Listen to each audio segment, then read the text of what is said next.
conservative, constitutional. It's the Andrew Cooperrider Show, keeping you informed on what's going on right here in Kentucky. Today on the Andrew Cooperrider Show, Jefferson County Public Schools is doing everything it can to ensure that school choice passes this year when it held an emergency school board meeting to eliminate offering busing to around 16,000 of their students. The Herald Leader and Lex 18 continues to show us the amazing value of local journalism with some very hard-hitting pieces. That is sarcasm, for those of you who don't realize it. And we'll have all that and more today on the Andrew Cooperrider Show. But first, I made a mistake. And I got something wrong, and I need to address it. I need to handle it. And it really bothers me. It eats me up inside. And I'm not saying that to be joking or sarcastic. It really does. It bothers me when I realize I got something wrong, and I just can't wait until I can get out another show in order to let you all know of a fix, because I realize I got something wrong. And I actually got one thing wrong, and then another thing I didn't make clear enough. And so first, I want to go over what I feel like I wasn't clear enough, and this is based upon a comment I got on my show on YouTube, and it made it clear to me they didn't realize what I was saying when I was talking about TIF, on my show a few days ago. I was talking about the West End TIF, TIF, and in it, I didn't accurately say what TIF stands for. I knew what it stood for. I just never came out and said what it stood for, and the way I spoke about it, I made it sound like that TIF stood for Tax Improvement District, which it doesn't, which I thought was clear because, well, that would be a TID then, a TID, but I wanted to make sure that people knew what TIF actually stood for, and it stood for Tax Increment Financing. And sometimes when an area, and I went into depth over what this is in Weston, Louisville earlier this week, but I'm doing a correction here. When a TIF is set up, it a lot of times is referred to as a TIF district, a tax increment financing district. So when I called it a TIF district or a tax improvement and it's a district, that's what I said. I didn't mean TIF stood for Tax Improvement District. Everything I said is still accurate about what it is and how it operates and the structure on it. And you can go back and listen to that episode. It's called a TIF on the West End TIF. If you want to check out old shows at theandrewshow.com. But I wanted to make sure that misunderstanding, that was clear to everybody listening. Okay, that's the first thing. I want to do that right off the top. Now, here's the actual thing I got wrong. Okay, so in Beshear's veto message on House Bill 388, and for those of you who don't remember, House Bill 388, it does a lot of things else, but it makes the mayor and city council elections nonpartisan. And when Beshear was issuing the veto message, in it he said that the people of Louisville had voted for this, and this is the state coming in and overriding their will. And I was talking about, when I spoke, I made the mistake of saying they voted to make the elections partisan in the 60s. Now, I already knew that in 2000 was when the vote took place to merge the city and county in Louisville, and 2003 is when the merger actually took effect. But Louisville was partisan. Their elections, their city council, their mayoral elections were partisan well before the merger. And so when I was talking about when they voted to make the elections partisan, I thought that was a long time ago, like the 60s. And in fact, my point still stands. It just turns out it may have been, it seems like it's even farther ago than the 60s. And the reason why I had kind of that discussion was because, take Lexington, for example. Lexington merged with Fayette County to be the Fayette Urban County government in the 70s. And the mayor and city council elections were nonpartisan before the merger and following the merger. And so when the merger took place for Louisville, to claim that was when people voted to make the elections partisan, to me, I didn't take that to mean that's when they voted to make them partisan. I didn't think that's what Beshear was arguing, because the elections were partisan before the merger too. And I don't know if he was. Maybe that's a vote he thinks he was acknowledging. But to claim that somehow they voted specifically to make their elections partisan as a part of a merger when the city of Louisville was partisan elections well before that, I think that's disingenuous. And my original point of the people who decided to make those elections partisan in the first place, to make the mayor's race a Republican versus Democrat, to make the city council races Republican versus Democrat, are now dead. And to claim that's the will of the current people to keep their elections partisan would be inaccurate. And I still think that point holds true, because obviously when the merger took place, they were just voting to expand the city of Louisville out to the county, including Louisville's rules, and Louisville's elections were partisan well before that. I guess technically that was a part of the merger, but they were already partisan before, so, tit for tat, what have you. But I just wanted to make sure I was as straightforward as possible. But my point of the reason why I got it wrong for the 60s, so it's not as much that I got wrong that the people are dead, because that is accurate. And I knew obviously the merger happened in 2000, that vote took place, and that wasn't what I was referencing. I just thought the decision to make the elections partisan took place in the 60s, but it doesn't. It actually appears to have been much, much older. And when exactly, I don't know. And when I get something wrong, I go hardcore trying to figure out the answer. And so when I thought the vote took place in the 60s and I'm wrong, I'm trying to figure out how far in the past it was that they decided to make the mayor's elections and city council elections partisan, because that's actually really interesting to me as a nerd. Because, Louisville having partisan elections is kind of weird. I believe there's only like 8 or so, according to, some of my research there, 8 or so cities in all of Kentucky that has partisan city council and mayoral elections. That's not a normal thing. And so I was actually very interested in it. And to point to you how much of a nerd I am and how far I go to try to answer this question, I even read a very long doctoral thesis from the 1940s going over the history of the Louisville government, and I still couldn't find the date. And the fact that it's so hard to pin down the partisan history of Louisville elections might indicate the reason why not a single article has dived into the history of when did and how did Louisville elections become partisan. How historic is what the legislature doing? How far back does that go? What's that culture there? I think that'd be incredibly interesting. Nobody has done it, and it might be because it's really hard to grab that information. It's hard to find it without a lot of research. So I wanted to address these two things. So one, TIF doesn't stand for Tax Improvement District, in case I was unclear there. It stands for Tax Increment Financing. Everything else I said was accurate about it.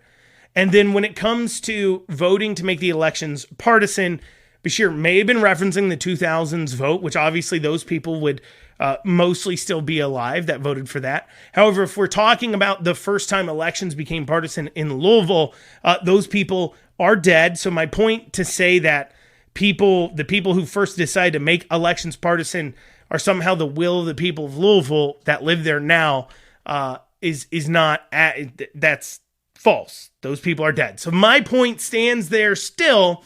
And I still think Beshear should have just been very straightforward and honest in his veto message and said that, hey, look, I'm vetoing this because the Republicans are only doing it because it's good for them. I'm doing it because I think it's bad for us, the Democrats. It's just rank partisanship, and that's it. And I would have respected that, and that's why I said on that show. So coming up after this, though, speaking of Jefferson County, we'll be going over Jefferson County Public Schools making some big splashes this week with some very interesting behavior that I want to dive into. We'll have all that and more coming up here on the Andrew Cooperrider Show. We'll be back in a few short minutes. So one of the common critiques of school choice is that, well, these charter schools, private schools, because remember, school choice is where parents get to make the decision about where their kids go to school. And the claims of, these charter schools and private schools, for an example, here in Lexington Christian Academy, it's $12,000, $13,000 a year for tuition. But then the public school here in town, Fayette County Public Schools, will spend $17,000, $18,000, $19,000 a student and get worse results than Lexington Christian Academy is getting. And so, a lot of times people point to that to say, why are they able to do so much better spending less? And one of the arguments we hear back from public school advocates that think only public schools, not schools operated, giving school choice to people is a good move, but people who think that the government needs to have a monopoly on educating kids, the people who believe in that will say that, well, these schools, charter schools and private schools, they don't provide transportation to kids. And so they can't serve everyone. Now, of course, that would be a horrible reason to hold all kids back from having opportunities, saying that no children get access to other educational choices now because there's some kids whose parents can't get them to school. And I get it. That would be a privilege to be able to transport your kid to school, not rely on the bus to take them to school. That is a quote unquote privilege that not everybody has access to, and putting that in quotations. But in the same way, not everybody has the ability to pay $13,000 a year per kid for their kid to go to Lexington Christian Academy. But we don't forbid them from having that opportunity. And school choice is about saying, let's give more people, regardless of their financial status, the opportunity to make educational decisions for their kids. And if that means that they have to drive their kid to school, but they're going to get a much higher quality education, why stop parents from having that choice before them? Because there's other kids that won't have that opportunity. I mean, that'd be like saying we shouldn't hand out academic scholarships to kids because other kids don't have the opportunity to get an academic scholarship, or saying we shouldn't hand out athletic scholarships to kids to go to college because not everybody has the chance or opportunity to get an athletic scholarship. So that's not fair. That'd be like claiming the exact same thing. And of course not.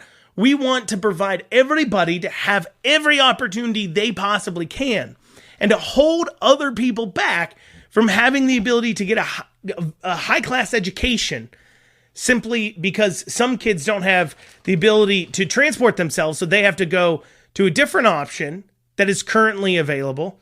Well, I think that's ridiculous. But regardless of the claim, that's transporting kids is incredibly important. And that's a problem with the quote unquote school choice system, is that there's not enough kids transportation, which, by the way, we could solve that. We could say these schools have to transport kids. There's all kinds of options there, but putting that to the side, that claim exists. Well, Jefferson County Public Schools up there in Louisville has decided to make sure that that argument gets destroyed and no longer holds water in Louisville as best they can.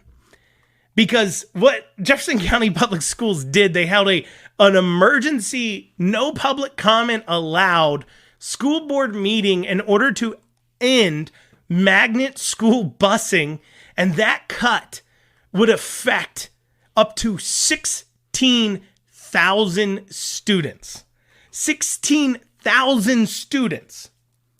Now, what I find ironic and noteworthy here, and just more points to the fact that our public school system has become an endless black pit of spending that never ends, is that while JCPS is cutting and has already cut, they had the vote and they cut it to all but 4 magnet schools, the exact numbers that'll affect, but JCPS was looking at cutting to 16,000 students, and now it's probably more so right around about 10,000 or so students. But still, while JCPS is cutting busing to 10,000 students, the legislature is passing a budget that will take effect for next year.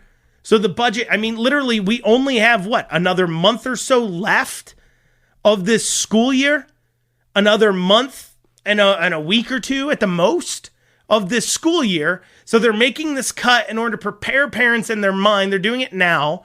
So that way, come next school year, they can make this cut. But JCPS is getting $22 million more a year for transportation costs from the legislature. So while Louisville Schools, JCPS, is cutting transportation options for 10,000 students, just saying, look, we can't bus you anymore.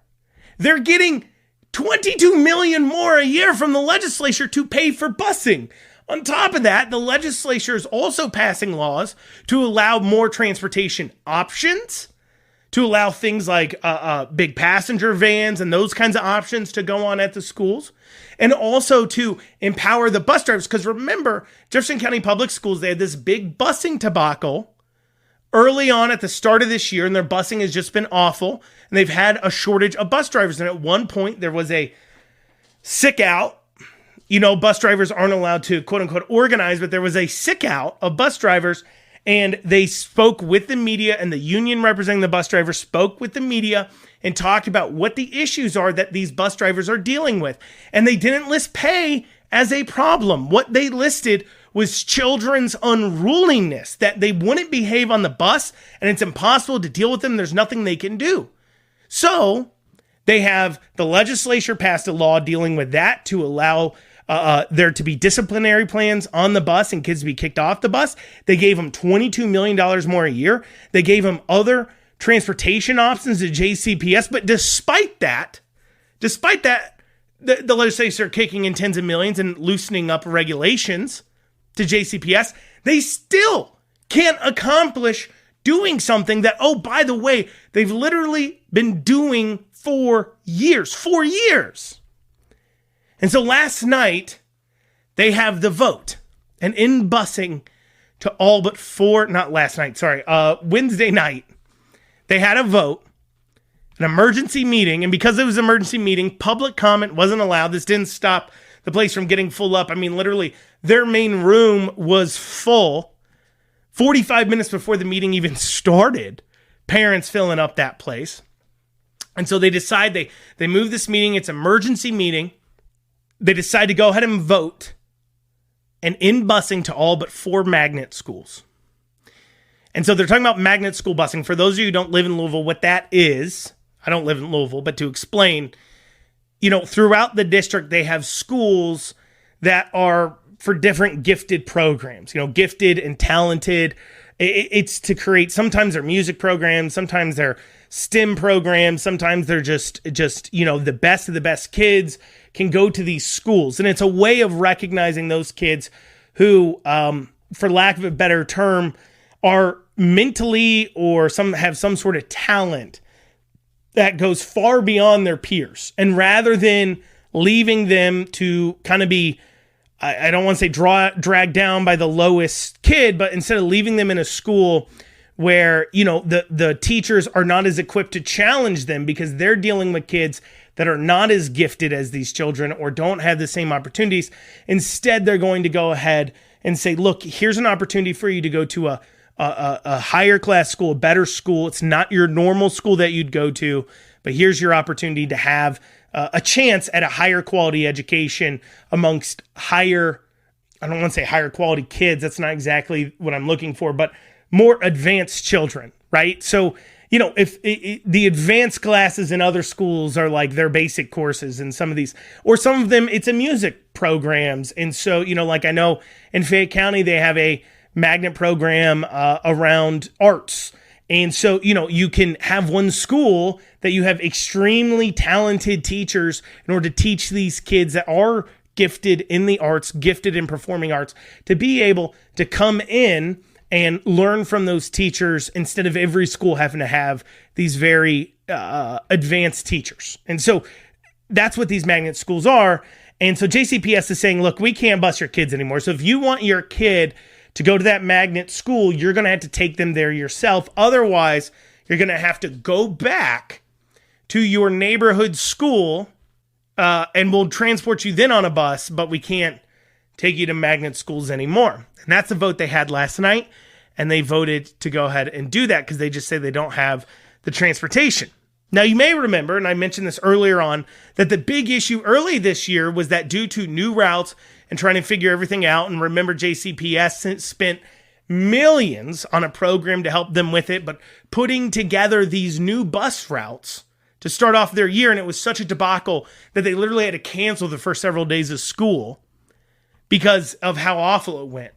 Well, due to the fact that they're cutting this transportation, it looks like 25% of those kids currently going to magnet schools will be coming back to their neighborhood schools, which a lot of these neighborhood schools will now be over capacity, and now maps will have to be redrawn, and kids will be going to new schools, and you're looking at another school disaster. So you may think, well, this is only affecting the magnet school kids, but it's not, because where 25% or so of this 10,000 or so kids are coming back, and it's pushing other schools over their capacity limits, and this came from the chief operations officer, said this at the meeting on Wednesday, they're going to have to redraw school lines. And so now this is going to happen across all schools are probably going to be affected, where there will be thousands of students now going to schools different than the schools they're going to this year, which creates, of course, issues with the kids. The kids don't like it. The parents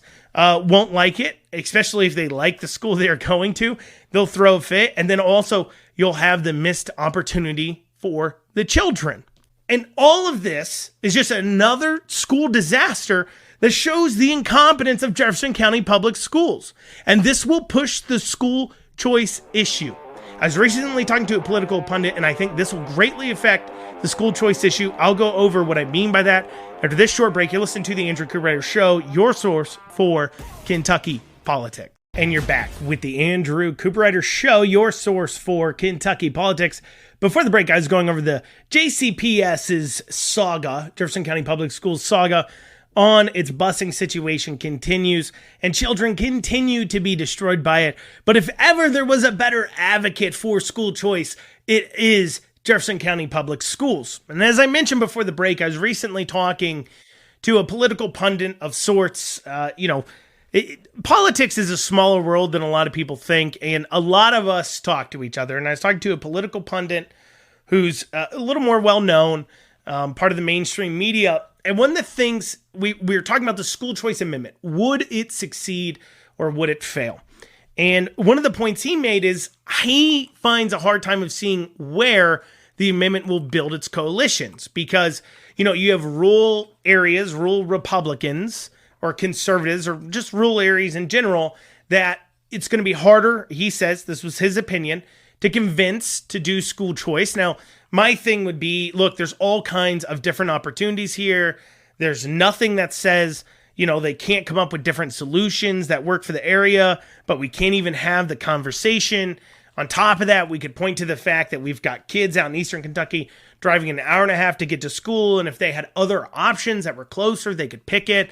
The fact that there's bedroom communities where parents drive to Lexington or Louisville or Richmond or some other big city around, Georgetown, just some other town where there could be or is even currently a private school, and then they could take their kid to that school as an option too as well. And other schools will spring up. When the demand's there, people come in and fill it. And there'll be people who come in and fill this. But he said that, he's worried. He's not worried. He doesn't care if it passes or not, or if he does, he doesn't really talk about it too much. But he was saying that, you're going to have a hard time pulling in people from rural area, but you'll pull in some. You'll get maybe 40% that area, 50% that area. But then when you get into the urban areas, because the liberals and the Democrats are going to hit so heavily against the school choice option, you're going to have a hard time finding a coalition of voters, because you're going to have to put together urban voters and city dwellers and, rural voters and put them all together. And it's going to be hard to get at least half of them to like school choice.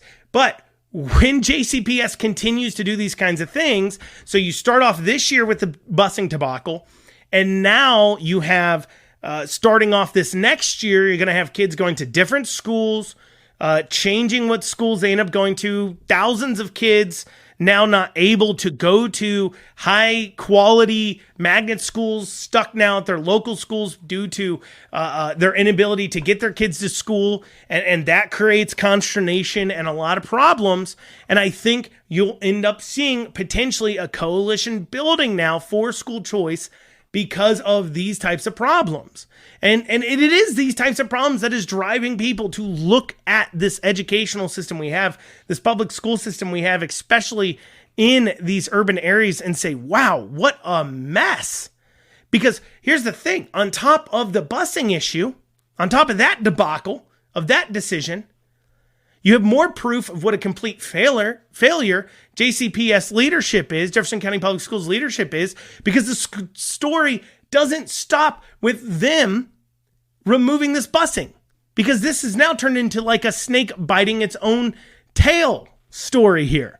Because JCPS has wasted so much money on diversity, equity, inclusion initiatives.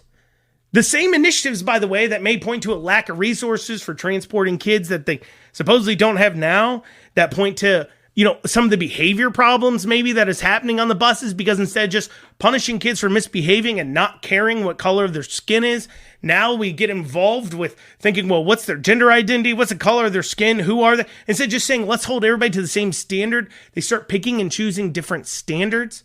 So on top of the fact that probably points to a lot of the problems we're having in our transportation system, well, the DEI initiatives are now coming back to haunt JCPS's board members, as well as their head guy, Marty Polo, the superintendent. And that was on full display on Wednesday, where the chief diversity officer of JCPS, chief diversity officer, that's a real position they have over there, being paid over 6 figures a year, got into a spat with one of the school board members after the meeting, and the police had to get involved even to make sure it didn't escalate. And you now even have the NAACP calling for the removal of polio and saying that they will work against all those board members who voted to cut the busing. And why are they so upset? Who would be most damaged by this decision? They took a look at the numbers. And what they see, they said that the people being damaged from this, the people who benefit the most from magnet schools with busing, are lower income kids who in Louisville are disproportionately minorities, which would leave one to ask the question, why wouldn't these people, now talking about coalition building, the DEI crowd, the NAACP crowd, why would these people now not support school choice? Because they're already admitting that when a person is stuck at their neighborhood school, a person without means ends up stuck at their neighborhood school that is costing them educational opportunities. They're admitting that by being upset about this. And they're also upset because their power wasn't respected enough, because there was supposed to be some DEI assessment to take place on the decision before it was made to define if the decision was racist or not. Which is a perfect example of why these DEI initiatives suck in the first place. Because do we actually think Marty Polo or the board members there are actually racist? Of course not. Does this move hurt economically disadvantaged kids? Absolutely. That's who the government almost always hurts the most, no matter what they do. Even when they pretend like they're helping those economically disadvantaged, they're almost always hurting them. So of course this is hurting them. That's why I push for school choice, to get options to those parents who can't afford it. Now, it just so happens that in Louisville, those who are lower income are disproportionately black, sure. But if you go out to the Appalachians, and you're talking about who would be most affected by a similar type move to cut off educational opportunities to those who can't afford it, it would be poor white people would be disproportionately affected, because in the Appalachians, the poor people are disproportionately white. Does that mean a policy is racist? No, it doesn't. But DEI says it is, because the outcome is somehow racially striated and it's not against white people who's coming out bad on the end. And so that's the problem. That is what DEI calls racist. And that's why we should be fighting it, because we should be treating everybody equally, because these DEI arguments, not only does this now hurt all kids who are poor, but also the kids in Louisville who are white that are disproportionately affected, that are poor, are being left to the wayside, because these types of policies of worrying about minorities is not picking up these white kids that have an equally hard time, because it's got nothing to do with their skin color and everything to do with their economic position. And poor white kids have the same economic position who are also affected by what's going on with these magnet schools, but they're not being talked about enough. So not only does that eliminate discussion around the individual kids, each kid matters regardless of their skin color, regardless of who they are. Each kid matters, their educational outcome matters. We should care about everybody as an individual. But it also robs us, this DEI stuff robs us of the ability to have actual conversations. So instead of talking about how to fix this, what we're talking about instead is we're talking about how it's DEI comes in, the chief diversity officer comes charging in and says, what? This is now all racist. And the conversation becomes about how Marty Polo and the board members are racist. And that doesn't demand that they get their act together. It doesn't demand they stop wasting money on useless things. It doesn't demand that they figure out how to get kids to school. No, instead of asking about how to fix this, what it does is it makes the conversation about how do we spend more of our tax dollars on useless things that got us into this position in the first place. Well, coming up after this, the Herald Leader and LEX 18, they have two amazing stories that I think just really points to just how hard-hitting and amazing our local journalism is. Of course, as I said early on, I'm being sarcastic. We'll have that after this short break. You listen to the Andrew Cooperrider Show, your source for Kentucky politics. And you're back in this final segment here of the Andrew Cooperrider Show.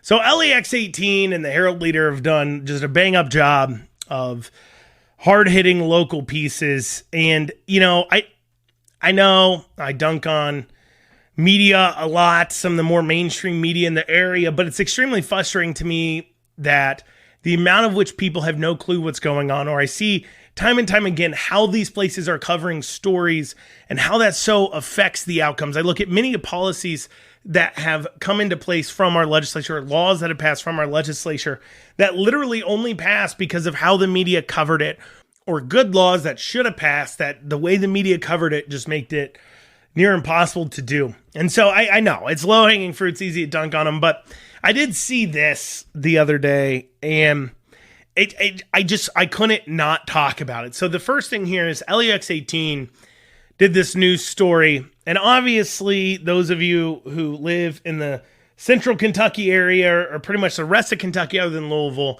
and even in Louisville, know that Coach Cal has left coaching the Cats, coaching at UK, and has moved off to Arkansas. And there's many stories about this. It's big news for the sports industry. It's big news for Kentucky. I get that. I get all that. It's not politics. I haven't talked about it, nor will I talk about that aspect of it. Because, you don't tune into me for my sports takes. You tune into me for my political takes and my commentary. But LEX 18, I guess it was a slow news day and decided to run this story here. Let's take a listen. As BBN is hit with the confirmation that Calipari is leaving the team, questions now float as to how it will affect Lexington as a whole. LEX 18's Kaylee Randall talked with city leaders and a local business about how Cal's departure could impact them. Coaches come and go, the University of Kentucky doesn't. And the university's ability to come together will be tested after a 15-year era comes to an end for basketball coach John Calipari, who announced his leave from the team. I do think that it's important that we make a transition to where people can bond with the basketball team. Calipari joined UK in 2009 and became a household name for more than a decade. Now with a big name leaving the city, how will this economically impact Lexington?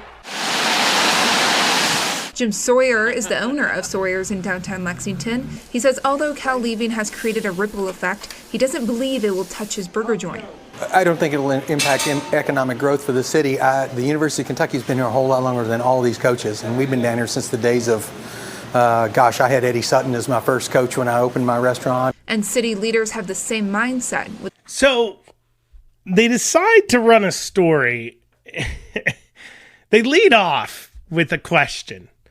They say there's questions swirl about Cal's leaving and how that will affect things. And, that could be a conversation around things like how will that affect ticket sales? How will that affect some certain things with downtown economy? Though the point overall, though, is the Cats are the Cats, and they've had coaches before Cal. They'll have coaches after him. Clearly, they're not going to go coachless.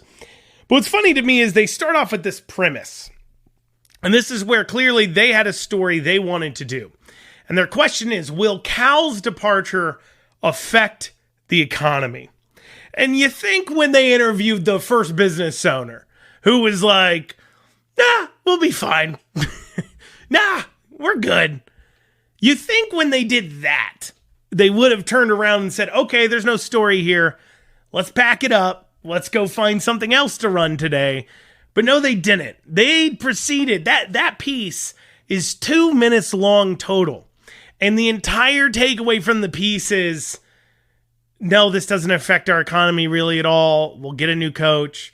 That coach will come into play. He'll fill Cal's shoes. And we'll all continue on our merry way with just a new name in place. That's it. And it's just hilarious. Was there nothing else for them to cover with those 2 minutes? I couldn't imagine being a news organization and being like, I got a question. How does all this rain affect the ability for that restaurant over there to serve coffee to its customers or serve food to its customers? And then I go in to interview the restaurant owner, and the restaurant owner's like, no, it doesn't affect anything. And then I run that story anyways. It makes no sense at all, but not to be outdone or necessarily to overshadow this next one, which is obviously a little more on brand with what we cover here on the Andrew Cooperrider Show. The Herald Leader on Wednesday, April 10th's newspaper, on page 4, ran an article called "Imagine What It's Like to Be an LGBTQ Teen as Politicians Around the Country Attack Us." And you would think that this opinion article would be wrote by a Kentucky citizen. I mean, I've read tons of articles about this. There's tons of Kentucky activism groups that push on this issue. There's tons of mentally ill teenagers they could have found to write this article. But instead, they decided on page 4 to run an article about from Idaho. This is a opinion piece from Idaho on page 4 of the newspaper about what it's like to be LGBTQ teen. And of course, the piece is just absolutely atrocious. A few lines from it here. One example is an ever-escalating atrocity whose growth we refuse to acknowledge: the LGBTQ hate crisis in the United States. LGBTQ hate has increased greatly in its quantity as well as its hostility. Now, you may read that and think to yourself, wow, has there been a rash of LGBTQ hate crimes? To which you would be mistaken. There has not increased greatly hate crimes against whatever that means, against LGBTQ people. There has not been increased, quote unquote, hostility towards LGBTQ people. It's not like the LGBTQ people are walking around and people are throwing things at them and yelling atrocities at them. No, actually, it's quite the opposite. Whole entire city blocks get their sidewalks now painted as rainbows. They get months to honor them. The president decides to make visibility proclamations on Easter about them. No, what this writer points to as the source of hostility is the anti-LGBTQ legislation. Now, last I checked, there hasn't been any legislation that's passed to arrest people for being gay, to legalize, to fight back against things like gay marriage. There's been none of that passed. The bills that have been passed are things like, hey, you can't expose yourself to minors, or hey, you can't provide pornography to kids in the library. Or, hey, you can't chop the genitalia off children. Hey, you can't chemically castrate kids. Those are the bills that are being passed. Bills to deal with child abuse specifically. All of them have to do with the targeting of children. But for some reason, that's now LGBTQ hate to them. And the fact that they need to take a good hard look at themselves and their quote unquote agendas. if they believe that saying, hey, you can't chop the genitalia off a child, you can't chemically castrate a child, means that we hate you. Like, you need to watch yourself. And of course, it then goes on to say the Trevor Project found that at least one LGBTQ American attempts suicide every 45 seconds. That means by the time you finish this commentary, around 4 attempts will have been made. And of course, they don't actually point to the fact that it's because these people are mentally ill. It's got nothing to do with the quote-unquote hate against them. It's got to do with the fact that they're mentally ill and nobody's treating them. My point is what is the purpose of this? Unless, of course, you're trying to push an agenda, which is why I call out this kind of quote-unquote local mainstream media as often as I do. They are pushing an agenda. There's no reason to run this article, an opinion piece, on page 4 of the Lexington, Kentucky newspaper when it's from Idaho. Well, y'all, that's what we have time for today. The Andrew Cooperrider Show. Thank you all so much for listening. We'll be back here tomorrow. I hope you all have a great rest of your day. To all my turkey hunters out there, I hope you have a great opening day tomorrow. I'll be out there in the woods with you. Wish me luck. We'll see you Monday.